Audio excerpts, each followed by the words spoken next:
Hello दोस्तों, good morning. स्वागत है एक बार फिर से आप सभी का एमजेड एजुकेशन में। दोस्तों आज है 22 मार्च और आज की इस वीडियो में हम लोग बात करने वाले हैं 22 मार्च 2021 के करंट अफेयर के सभी इंपॉर्टेंट क्वेश्चंस के बारे में। पूरी वीडियो ध्यान से देखिएगा, पूरी वीडियो बहुत ही अच्छे से डिटेल में समझाई गई है। अगर आपको वीडियो पसंद आए तो वीडियो को लाइक करना है, शेयर कर देना है अपने दोस्तों के साथ, और अगर आपने अभी तक चैनल को सब्सक्राइब नहीं किया है, चैनल को सब्सक्राइब कीजिए, बेल आइकन को प्रेस कीजिए, जिससे आने वाली वीडियोज आपसे मिस ना होने पाए। इसके साथ ही दोस्तों आप इन सभी वीडियोज का क्विज सॉल्व कर सकते हैं हमारे एप्लीकेशन एमजेटी ऐप पर। डेली करंट अफेयर की क्विज आती है, पूरे डिटेल एक्सप्लेनेशन के साथ क्विज होती है। तो क्विज सॉल्व करने के बाद आप लोग सॉल्यूशन भी जरूर चेक किया कीजिए। इसके साथ ही वहीं पर आपको PDF, e book, mock test, बहुत सारी चीजें मिल जाने वाली हैं। तो गूगल प्ले स्टोर पर जाइए, एमजेटी ऐप सर्च कीजिए और डाउनलोड कीजिए इस एप्लीकेशन को। चलिए बात करते हैं लास्ट डे के क्वेश्चंस की। लास्ट डे का हमारा पहला क्वेश्चन था, विश्व आर्थिक स्वतंत्रता सूचकांक 2020 में भारत की रैंक कितनी है? तो भारत है 123वें स्थान पर। अंतर्राष्ट्रीय सौर गठबंधन की स्थापना कहाँ हुई? तो इसकी स्थापना पेरिस, फ्रांस में हुई थी। इन दोनों ही क्वेश्चंस के बारे में कल बहुत ज़्यादा लोगों ने कमेंट किया था डिटेल में। ऐसे ही दोस्तों आप सभी लोग डिटेल में जरूर आंसर किया करो। कम से कम 3-3 लाइन जरूर लिखने का प्रयास किया करो प्रत्येक क्वेश्चन से। चलिए बात करते हैं आज के दिन के पहले क्वेश्चन की। पहला क्वेश्चन है, हाल ही में किस राज्य सरकार ने ग्राम उजाला योजना शुरू की? ग्राम उजाला योजना तो ये शुरू की है दोस्तों बिहार राज्य सरकार ने। किसने? बिहार राज्य सरकार ने शुरू की है ग्राम उजाला योजना। अब देखिए, ग्राम उजाला योजना किस लिए शुरू किया गया है? इसलिए शुरू किया गया है जिससे बिहार राज्य के जो ग्रामीण घर हैं वहां तक एलईडी बल्ब सस्ते दामों पर किफायती रेट पर प्रोवाइड कराया जा सके। जैसे 10 रुपए में 12 वाट का एलईडी बल्ब प्रोवाइड कराया जाएगा। अमूमन अगर देखा जाए 12 वाट का जो एलईडी बल्ब होता है वो 80 से 90 रुपए में होता है, तो उस बल्ब को 10 रुपए में प्रोवाइड कराया जाएगा। इससे क्या होगा? इससे एक तो दोस्तों पावर का कंजप्शन बचेगा, ठीक है, और साथ ही साथ सभी ग्रामीण घरों तक एलईडी लाइट की सुविधा पहुंच पाएगी। तो इसका मेन पर्पज यही है। अच्छा, ये है ग्राम उजाला योजना। ऐसे ही मिलती जुलती योजना एक केंद्र सरकार की भी है, उजाला योजना। आपने सुना होगा उजाला योजना। उजाला योजना के तहत भी दोस्तों एलईडी बल्ब प्रोवाइड कराया जाता था, ठीक है। तो वो योजना शुरू हुई है केंद्र सरकार वाली 1 मई 2015 को, और ये वाली योजना जो ग्राम उजाला योजना है जो कि बिहार राज्य सरकार के द्वारा शुरू की गई, ये अभी शुरू की गई है, ठीक है। अच्छा, उजाला योजना का कभी कभी फुल फॉर्म भी पूछ लिया जाता है। तो उजाला योजना जो केंद्र सरकार वाली थी उसका फुल फॉर्म होता है Unnat Jyoti by affordable LEDs for all, ठीक है। तो याद रखिएगा, दोनों ही पॉइंट है इंपॉर्टेंट। अब आई है बात बिहार की। तो बिहार देखिए मैप में, ये रहा बिहार। पटना यहाँ की राजधानी है। नीतीश कुमार जी जनता दल यूनाइटेड पार्टी से, जेडीयू पार्टी से यहाँ के हैं चीफ मिनिस्टर। ये दोस्तों बने हैं लगातार चौथी बार और टोटल 7वीं बार chief minister of Bihar Nitish Kumar. Governor है फागू चौहान, और पटना हाईकोर्ट के करंट टाइम पर चीफ जस्टिस हैं संजय करोल। कौन है? संजय करोल जी हैं। बिहार अपना बॉर्डर किससे किससे शेयर कर रहा है? ये दोस्तों अपना बॉर्डर झारखंड से शेयर करता है। एक्चुअली में झारखंड इसी से अलग हुआ था 15 नवंबर सन 2000 को। बिहार अपना बॉर्डर शेयर करता है उत्तर प्रदेश से। बिहार अपना बॉर्डर शेयर करता है पश्चिम बंगाल से। ऊपर नेपाल से अपना बॉर्डर शेयर करता है। अच्छा, बिहार में दोस्तों कोसी नदी को कहा जाता है बिहार का शोक। याद रखना है, इंपॉर्टेंट है। अगर आप बिहार स्टेट स्पेशल के किसी एग्जाम की प्रिपरेशन कर रहे हैं तो आपको Bihar special GK plus current affair की ये ई बुक जरूर देखनी चाहिए एक बार। इस ई बुक में बिहार स्पेशल एग्जाम्स को ध्यान में रखते हुए बिहार से संबंधित जितने भी स्टैटिक पॉइंट हैं, जीके जीएस के पॉइंट हैं, सब कुछ दिया गया है चैप्टर बाय चैप्टर। इसके साथ ही पिछले 1 साल का current affair, Bihar special current affair भी दिया गया है। तो आप इसे परचेज कर सकते हैं। ऐसे ही मध्य प्रदेश की, राजस्थान की और उत्तर प्रदेश की जीके की भी ई बुक अवेलेबल है हमारे एप्लीकेशन पर। चलिए बात करते हैं अगले क्वेश्चन की। अगला क्वेश्चन है, मार्च 2021 में भारत ने किस देश की नौसेना के साथ पासएक्स अभ्यास आयोजित किया? तो भारत और बहरीन के साथ दोस्तों अभी हुआ है पासएक्स अभ्यास, ठीक है। ये नौसैन्य अभ्यास है मार्च 2021 में, यानी अभी हाल ही में हुआ है। देखिए यहाँ पर मैं मार्च 2021 क्यों लिखा हूँ? क्योंकि दोस्तों जो ये पासएक्स होता है, पासएक्स इसका फुल फॉर्म होता है पैसेज एक्सरसाइज। तो पैसेज एक्सरसाइज जो होता है ये कोई जरूरी नहीं है कि एक ही देश के साथ हो। ये कभी ऑस्ट्रेलिया के साथ भी आपको दिखाई देगा, कभी वियतनाम के, कभी बहरीन के, इंडोनेशिया, इन सभी देशों के साथ ये हो सकता है। तो बेसिकली एक प्रकार का ये एक गश्ती एक्सरसाइज होता है। पैसेज एक्सरसाइज का मेन उद्देश्य यही होता है दोस्तों कि अगर कोई समुद्री रास्ते से कोई व्यापार हो रहा है, कोई जहाज सामान लेकर के आ रहा है, तो उन पर कोई अटैक ना होने पाए, समुद्री लुटेरों का ना होने पाए। अगर कोई ऐसे समुद्री तूफान वगैरह आ गया तो उस समय कैसे सिचुएशन से डील की जाए, इन्हीं सब कारणों से होता है। और यही वजह है कि ये अलग अलग देशों के साथ भी अलग अलग समय पर होता है। तो अभी हुआ है भारत और बहरीन के बीच में, ठीक है। तो इंडिया और बहरीन के बीच में हुआ है। इंडिया की तरफ से INS तलवार युद्धपोत इसमें शामिल हुआ, और बहरीन की तरफ से RBNF यानी रॉयल बहरीन नेवल फोर्स, इसका अल मुहर्रक नाम का जो युद्धपोत है उसके बीच में आयोजित किया गया है। क्लियर। अच्छा, ये एक्सरसाइज हुआ कहाँ पर? ये हुआ दोस्तों फारस की खाड़ी में। कहाँ पर? फारस की खाड़ी में यानी पार्सियन गल्फ में। यहाँ पर देखेंगे तो यहाँ पर मिलेगा आपको पार्सियन गल्फ, ठीक है। देखिए ध्यान दीजिएगा, ये है बे ऑफ बंगाल की खाड़ी, यहाँ पर भी अभ्यास हुआ करते हैं। ये है अरब सागर, ठीक है। इधर गल्फ ऑफ अदन है यानी अदन की खाड़ी है, इधर ओमान की खाड़ी है, और ये है पारस की खाड़ी, ठीक है। ये ओमान की खाड़ी है, गल्फ ऑफ ओमान, और ये है पार्सियन गल्फ। पार्सियन गल्फ में क्यों हुआ? क्योंकि ये बहरीन और भारत के बीच में हो रहा है, तो या तो भारत के आसपास होगा या तो बहरीन के आसपास होगा। तो बहरीन देख लीजिए दोस्तों, यहाँ पर है कंट्री, ये छोटी सी कंट्री है बहरीन, ठीक है। इस बहरीन कंट्री के पास में ही है पार्सियन गल्फ, तो इसी वजह से इस कंट्री के पास में पार्सियन गल्फ में यह आयोजित हुआ।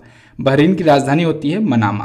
क्लियर। अभी कुछ महीने पहले ही दोस्तों पैसेज एक्सरसाइज भारत और ऑस्ट्रेलिया के बीच में हुआ था।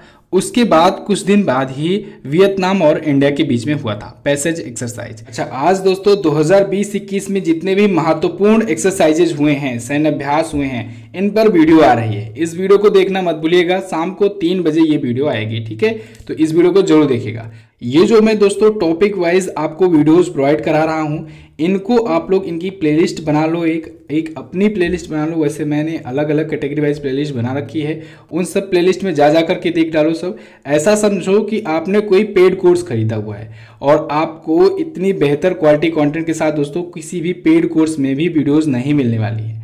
तो आप लोग बिल्कुल इसको पेड कोर्स समझ करके इसको पढ़ो, डेली वीडियो को देखो, जो भी टॉपिक वाइज वीडियोस आपको दी जा रही हैं उनको देखो, एक अपनी प्लेलिस्ट बना लो, उस प्लेलिस्ट में सारी वीडियोस को ऐड कर लो और बिल्कुल सीरियल वाइज देखो, क्योंकि सभी वीडियोस एक से बढ़कर एक हैं। सभी वीडियोस इंपॉर्टेंट है आपके किसी भी एग्जाम के लिए, चाहे आप किसी भी एग्जाम की तैयारी कर रहे हो। चलिए बात करते हैं अगले क्वेश्चन की। भारत का दूसरा सबसे बड़ा तेल आपूर्तिकर्ता देश कौन बना? तो वो बन गया है दोस्तों अमेरिका। इंडिया अमेरिका से अभी फरवरी मंथ में 5,45,300 बैरल पर डे का तेल इंपोर्ट किया है, फरवरी मंथ में ही केवल, ठीक है। और अब अमेरिका आ गया है सेकंड पोजीशन पर, ठीक है। और वहीं जो सऊदी अरेबिया था वो खिसक करके आ चुका है चौथे पोजीशन पर। और सऊदी अरेबिया दोस्तों 2006 के बाद पहली बार ऐसा हुआ है जब चौथे स्थान पर आया हुआ है, ठीक है, भारत को तेल एक्सपोर्ट करने के मामले में। अब देखिए इंडिया अमेरिका से इंपोर्ट कर रहा है, अमेरिका बन गया है दूसरा देश। पहला देश कौन है? तो पहले नंबर पर है इराक। इराक सबसे ज़्यादा तेल एक्सपोर्ट करता है इंडिया को, ठीक है। अभी फरवरी मंथ की बात की जाए तो इराक ने इंडिया को 8,67,500 बैरल पर डे तेल एक्सपोर्ट किया है। तो इराक है टॉप पर, सेकंड पर आ गया है अमेरिका। अब देखिए कारण क्या है? कारण ये है दोस्तों सऊदी अरेबिया का नीचे जाने का, कि जो ओपेक संगठन है और ओपेक संगठन के जो सदस्य देश हैं, जो मेंबर कंट्रीज हैं, इन लोगों ने अभी एक डिसीजन लिया था, एक समझौता किया था कि ये लोग प्रोडक्शन को लिमिटेड कर देंगे, और उसी लिमिटेड प्रोडक्शन के चलते ही ये इफेक्ट देखने को मिल रहा है। ओपेक क्या है? ओपेक दोस्तों यानी organisation of petroleum exporting countries, यानी ऐसे देशों का समूह है जो लोग तेल निर्यात करते हैं, एक्सपोर्ट करते हैं। दुनिया भर में तेल, ऑयल, जो पेट्रोलियम इनके यहाँ पैदा होता है, ये दुनिया भर में उसको प्रोड्यूस करके एक्सपोर्ट करते हैं। तो इन्हीं का एक संगठन है। वर्तमान में 13 सदस्य देश है इसमें। महासचिव हैं, सेक्रेटरी जनरल हैं मोहम्मद बारकिंडो, और हेडक्वार्टर है वियना में। स्थापना हुई थी 1960 में, एक्टिव हुआ 1961 में। क्लियर। अगला देखते हैं, यूएनडीपी ने भारत में ग्रामीण महिलाओं की आजीविका के लिए कौन सा अभियान शुरू किया? तो यूएनडीपी यानी यूनाइटेड नेशन डेवलपमेंट प्रोग्राम ने अभी हाल ही में सही दिशा नाम का एक कैंपेन शुरू किया है। किस लिए? भारत में ग्रामीण महिलाओं की आजीविका के लिए, भारत में ग्रामीण महिलाओं को सपोर्ट करने के लिए। अगर वो जॉब्स करना चाहती हैं तो जॉब में उनका सपोर्ट करने के लिए, अपनी आजीविका चलाना चाहती हैं तो उनके लिए, इसके साथ ही अगर वो आत्मनिर्भर बनना चाहती हैं तो उद्यम स्थापित करने में उनकी मदद करने के लिए, लोगों को जागरूक करने के लिए ये कैंपेन शुरू किया गया है, सही दिशा नाम का, ठीक है। किसके द्वारा? यूनाइटेड नेशन के डेवलपमेंट प्रोग्राम के द्वारा। तो ये बेसिकली अगले 5 सालों के लिए साझेदारी करके IKEA के साथ साझेदारी करके यूएनडीपी ने इसे शुरू किया है। यूएनडीपी आया है, इसके बारे में जानिए। यूनाइटेड नेशन डेवलपमेंट प्रोग्राम की स्थापना हुई 1965 में, इसका हेडक्वार्टर है न्यूयॉर्क में और आचिम स्टेनर है दोस्तों इसके वर्तमान में अध्यक्ष। ओके, अगला देखते हैं। अगला है दुनिया की सबसे खतरनाक सड़कें किस देश में हैं? तो दुनिया में सबसे खतरनाक सड़कें हैं दोस्तों दक्षिण अफ्रीका में। कहां पर? दक्षिण अफ्रीका में। अभी हाल ही में एक रिपोर्ट जारी की गई है, एक रैंकिंग जारी की गई है। ये रिपोर्ट जारी किया है जूटोबी ने। जूटोबी जो है ये अंतर्राष्ट्रीय चालक शिक्षा कंपनी है। इसने अपनी एक रिपोर्ट जारी की है और इसमें बताया है कि दक्षिण अफ्रीका में दुनिया की सबसे खतरनाक सड़कें हैं। ठीक है, इसने दूसरे स्थान पर रखा है थाईलैंड को और तीसरे स्थान पर है अमेरिका। आप लोग सोच रहे होंगे कि इंडिया की सड़कें सबसे खराब है ना, नितिन गडकरी जी के कार्यकाल में ये इस कैबिनेट में ना ये नितिन गडकरी जी का ही सबसे बढ़िया काम दिखता है। आपकी क्या राय है, आप लोग कमेंट करके बताइए, इस कैबिनेट में सबसे बढ़िया काम किसका है? मुझे तो लगता है नितिन गडकरी जी का। चलिए अब इसमें बात करें भारत का स्थान कहाँ है, तो भारत है चौथे स्थान पर। ठीक है, खतरनाक सड़कों की रैंकिंग में। इसने ये भी बताया है कि सुरक्षित सड़कें कहाँ कहाँ पर है, तो सबसे सेफ रोड जो है वो है नॉर्वे में, दूसरे पर है जापान और तीसरे पर है चाइना। सबसे सुरक्षित रोड के मामले में, सबसे खतरनाक रोड के मामले में दक्षिण अफ्रीका है टॉप पर। क्लियर? चलिए अगला देखते हैं। ISSF वर्ल्ड कप में 10 मीटर एयर पिस्टल इवेंट में गोल्ड किसने जीता? तो अभी हाल ही में इंटरनेशनल शूटिंग स्पोर्ट फेडरेशन के वर्ल्ड कप में दोस्तों 10 मीटर के एयर पिस्टल इवेंट में विमेंस में गोल्ड जीता है यशस्विनी देसवाल ने। किसने? यशस्विनी देसवाल ने। इन्होंने अभी हाल ही में मनु भाकर को हराया है। दोनों ही इंडिया की हैं और दोनों ही 10 मीटर एयर पिस्टल इवेंट खेलती हैं। ओके, तो ISSF का फुल फॉर्म नोट कर लीजिए, इंटरनेशनल शूटिंग स्पोर्ट फेडरेशन। कहां पर आयोजित हो रहा है ये वर्ल्ड कप? ये वर्ल्ड कप आयोजित हो रहा है नई दिल्ली में, नई दिल्ली के doctor Karni Singh shooting range में यह आयोजित हो रहा है। ठीक है, तो यशस्विनी सिंह देसवाल ने 10 मीटर एयर पिस्टल में गोल्ड जीत लिया है। अगला देखते हैं। अगला है भारतीय पेशेवर गोल्फ टूर बोर्ड के अध्यक्ष कौन बने? तो अध्यक्ष बन गए हैं दोस्तों कपिल देव। कपिल देव महान भारतीय पूर्व क्रिकेटर, इनको बना दिया गया है भारतीय पेशेवर गोल्फ टूर बोर्ड का अध्यक्ष।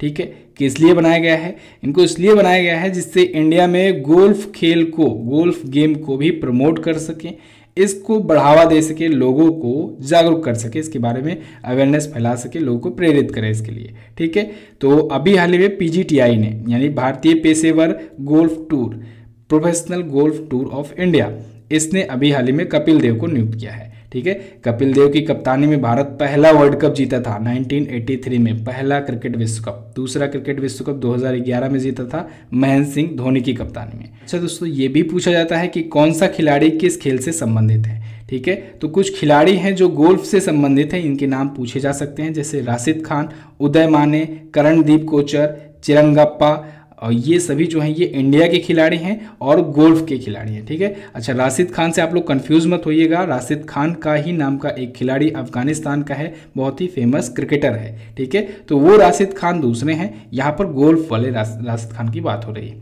महिलाओं में अगर बात करें तो एक नाम है सानिया, सानिया करके है, सानिया शर्मा है शायद। ठीक है, तो सानिया शर्मा जो है ये भी गोल्फ से ही संबंधित है। चलिए, सानिया मिर्जा जो है वो टेनिस से संबंधित है। अगला है 3000 मीटर की स्टीपल चेंज स्पर्धा में नया नेशनल रिकॉर्ड किसने बनाया? तो वो बना दिया है दोस्तों अविनाश साबले ने। किसने? अविनाश साबले ने 3000 मीटर की स्टीपल चेंज स्पर्धा में इवेंट में नया नेशनल रिकॉर्ड बना दिया है। इन्होंने अपना ही रिकॉर्ड तोड़ा है। इससे पहले इन्होंने रिकॉर्ड बनाया था 8 मिनट 21.37 सेकेंड में। विश्व एथलेटिक चैंपियनशिप के फाइनल में दोहा में हुआ था 2019 में, इन्होंने एक नया रिकॉर्ड बनाया था और उस रिकॉर्ड को अब जाकर के इन्होंने तोड़ दिया, यानी अपना रिकॉर्ड इन्होंने खुद तोड़ा है। नया रिकॉर्ड है 3000 मीटर की स्टीपल चेंज स्पर्धा में 8 मिनट 20.20 समय का, ठीक है, सेकंड का। तो ये federation cup senior national athletic championship जो चल रहा है पटियाला में, उसमें इन्होंने ये नया रिकॉर्ड तोड़ा है। ठीक है, पटियाला में नया रिकॉर्ड इन्होंने बनाया है अविनाश साल्वे ने। ओके, एथलीट हैं। अगला देखते हैं। अगला है हाल ही में हीरो मोटर्स ने अपना ग्लोबल हेडक्वार्टर कहाँ बनाया? तो हीरो मोटर्स कंपनी ने अपना नया ग्लोबल हेडक्वार्टर बनाया है दोस्तों लंदन में। कहाँ पर? लंदन में अपना नया ग्लोबल हेडक्वार्टर ये बना रहा है। हीरो मोटर्स कंपनी जो है दोस्तों इंडिया में सबसे ज़्यादा साइकिल प्रोडक्शन की ये कंपनी है। तो अभी हाल ही में ये इंटरनेशनली अपने ब्रांड को प्रमोट करने के लिए, अपनी कंपनी को प्रमोट करने के लिए ये स्थापित कर रही है एक इंटरनेशनल हेडक्वार्टर लंदन में। ओके, तो ये बेसिकली ई बाइक पर ज़्यादा फोकस करने वाली है, ई बाइक और ई साइकिल पर। तो ई बाइक और ई साइकिल पर यूरोपीय रेवेन्यू को 300 यूरो मिलियन डॉलर तक ले जाने के लिए ये अपना टारगेट सेट की है 2021 तक का। हीरो मोटर्स कंपनी की स्थापना हुई थी 2007 में। अध्यक्ष हैं पंकज एम मुंजाल। अगला देखते हैं, हाल ही में किस राज्य ने समर अभियान शुरू किया? तो अभी हाल ही में झारखंड राज्य सरकार ने समर नाम का अभियान शुरू किया है। बेसिकली अगर हिंदी में इसे ठीक से पढ़ें तो ये है सामर अभियान। ठीक है, सामर अभियान। तो समर अभियान कहिए या सामर अभियान कहिए, स्पेलिंग ध्यान रखिएगा क्योंकि इस स्पेलिंग का फुल फॉर्म ही है। फुल फॉर्म क्या है? Strategic action for alleviation of male nutrition and anaemia reduction. ठीक है, तो बेसिकली ये जो झारखंड की माताएं हैं, बच्चे हैं और जो किशोरियां हैं, उनके स्वास्थ्य में सुधार करने के लिए कुपोषण और एनीमिया के खिलाफ 1000 दिन का ये महाअभियान चलाया गया है झारखंड राज्य सरकार के द्वारा। दोस्तों अभी एक रिपोर्ट आई थी, उसमें झारखंड जो है ये इस यहाँ की आबादी में 49.1% लोग कुपोषित पाए गए हैं, जो कि एक बहुत बड़ा नंबर है। तो इसी वजह से अगले 3 वर्षों के लिए ये कैंपेन शुरू किया गया है। ठीक है, इस कैंपेन का मेन मकसद यही होगा, उद्देश्य यही होगा कि पर्याप्त और पौष्टिक भोजन प्राप्त करने वाले बच्चों की संख्या में वृद्धि की जा सके। ठीक है, तो समर अभियान कहाँ से संबंधित है? झारखंड से। झारखंड आया है मैप में, देखिए ये रहा झारखंड। झारखंड दोस्तों बिहार से अलग हुआ था। कब अलग हुआ था? 15 नवंबर सन 2000 को ये अलग हुआ था बिहार से। और झारखंड जब बिहार से अलग हुआ था तब कौन सा भारतीय राज्य बना था? तो भारत में गठित होने वाला ये बना था राज्य दोस्तों 28वां। कौन सा? 28वां बना था। 27वां बना था उत्तराखंड, 26वां बना था छत्तीसगढ़ और 29वां बाद में तेलंगाना बना। ठीक है, हालांकि अभी वर्तमान में है 28 राज्य। झारखंड की राजधानी होती है दोस्तों रांची। रांची की ही है महेंद्र सिंह धोनी। झारखंड के चीफ मिनिस्टर हैं हेमंत सोरेन जी। झारखंड मुक्ति मोर्चा पार्टी से हैं ये। ठीक है, अभी हाल ही में ये दूसरी बार सीएम बने थे पिछली साल। राज्यपाल यहाँ के हैं द्रौपदी मुर्मू। और झारखंड हाईकोर्ट के चीफ जस्टिस हैं राजीव रंजन। झारखंड अपना बॉर्डर किससे किससे शेयर कर रहा है? ये अपना बॉर्डर दोस्तों ओडिशा से शेयर करता है, छत्तीसगढ़ से शेयर करता है, उत्तर प्रदेश से, बिहार से और वेस्ट बंगाल से शेयर करता है। क्लियर? तो बस दोस्तों ये तो थे हमारे आज के दिन के टॉप 10 करंट अफेयर के क्वेश्चन। आई होप आपको वीडियो पसंद आई होगी। वीडियो अगर पसंद आई है वीडियो को लाइक कर दीजिए, शेयर कर दीजिए अपने दोस्तों के साथ। और अगर आपने अभी तक चैनल को सब्सक्राइब नहीं किया, चैनल को सब्सक्राइब कीजिए, बेल आइकन को प्रेस कीजिए, डेली वीडियो का नोटिफिकेशन पाइए। चलिए बात करते हैं क्वेश्चन ऑफ द डे की। आज आपके लिए क्वेश्चन है, संयुक्त राष्ट्र की वैश्विक खुशहाली रिपोर्ट में भारत किस स्थान पर है? संयुक्त राष्ट्र रूसी भाषा दिवस कब मनाया जाता है? दोनों ही क्वेश्चन है इंपॉर्टेंट, दोनों के बारे में आप काफी कुछ लिख सकते हो। प्रयास क्या करो, कम से कम 3-3 लाइन तो लिखा करो, 3-3 पॉइंट तो कम से कम लिखा ही करो, इससे ज़्यादा भी आप लिख सकते हो। ठीक है, तो बस वीडियो को एंड तक देखने के लिए दोस्तों बहुत बहुत धन्यवाद। एप्लीकेशन को इंस्टॉल कीजिए, वीडियो को जाकर के क्विज सॉल्व कीजिए। क्विज डिटेल सॉल्यूशन के साथ प्रोवाइड की जाती है, तो आप लोग सॉल्यूशन को जरूर रीड किया कीजिए। सॉल्यूशन को देखिए, अगर आप लोग रैंक देखकर या रिजल्ट देख करके चले जाओगे, सॉल्यूशन को नहीं रीड करोगे, तो इसमें समझ लीजिए आपने उसका पूरा फायदा नहीं उठाया क्विज का। आप क्विज सॉल्व कीजिए, उसके बाद सॉल्यूशन पेज पर जाइए और पूरा का पूरा क्वेश्चन का सॉल्यूशन एक बार रीड कर लीजिए, बिल्कुल पक्का हो जाएगा। ये जो भी करंट अफेयर का क्वेश्चन है बिल्कुल आपका रटा हो जाएगा। ठीक है, तो आप लोग जो भी पढ़िए पूरा कंप्लीटली पढ़िए। चलिए वीडियो को एंड तक देखने के लिए बहुत बहुत धन्यवाद। मिलते हैं अगली वीडियो में, तब तक के लिए नमस्कार, जय हिंद, वंदे मातरम।